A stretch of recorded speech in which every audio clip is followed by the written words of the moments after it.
Chapter 45. Then Joseph could not restrain himself before all those who stood by him, and he cried out, "Make everyone go out from me!"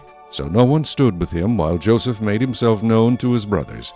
And he wept aloud, and the Egyptians in the house of Pharaoh heard it. Then Joseph said to his brothers, "I am Joseph. Does my father still live?" But his brothers could not answer him, for they were dismayed in his presence. And Joseph said to his brothers, "Please come near to me." So they came near. Then he said, "I am Joseph, your brother, whom you sold into Egypt. But now, do not therefore be grieved or angry with yourselves because you sold me here, for God sent me before you to preserve life. For these 2 years the famine has been in the land, and there are still 5 years in which there will be neither plowing nor harvesting. And God sent me before you to preserve a posterity for you in the earth, and to save your lives by a great deliverance. So now it was not you who sent me here, but God, and he has made me a father to Pharaoh, and lord of all his house, and a ruler throughout all the land of Egypt. Hurry and go up to my father, and say to him, 'Thus says your son Joseph, God has made me lord of all Egypt.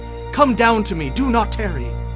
You shall dwell in the land of Goshen, and you shall be near to me, you and your children, your children's children, your flocks and your herds, and all that you have.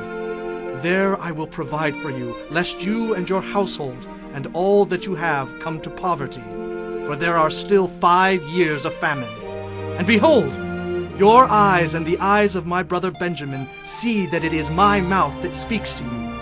So you shall tell my father of all my glory in Egypt, and of all that you have seen, and you shall hurry and bring my father down here.'"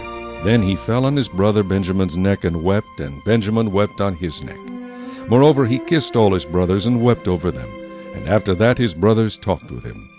Now the report of it was heard in Pharaoh's house, saying, "Joseph's brothers have come." So it pleased Pharaoh and his servants well.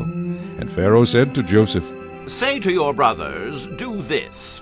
Lord your animals and depart. Go to the land of Canaan. Bring your father and your households and come to me. I will give you the best of the land of Egypt, and you will eat the fat of the land. Now you are commanded. Do this.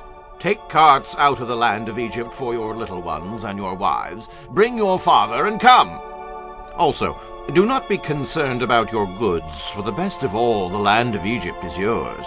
Then the sons of Israel did so, and Joseph gave them carts according to the command of Pharaoh, and he gave them provisions for the journey. He gave to all of them, to each man, changes of garments. But to Benjamin he gave 300 pieces of silver and 5 changes of garments. And he sent to his father these things: 10 donkeys loaded with the good things of Egypt, and 10 female donkeys loaded with grain, bread, and food for his father for the journey. So he sent his brothers away, and they departed. And he said to them, "See that you do not become troubled along the way." Then they went up out of Egypt, and came to the land of Canaan to Jacob their father. And they told him, saying, "Joseph is still alive, and he is governor over all the land of Egypt."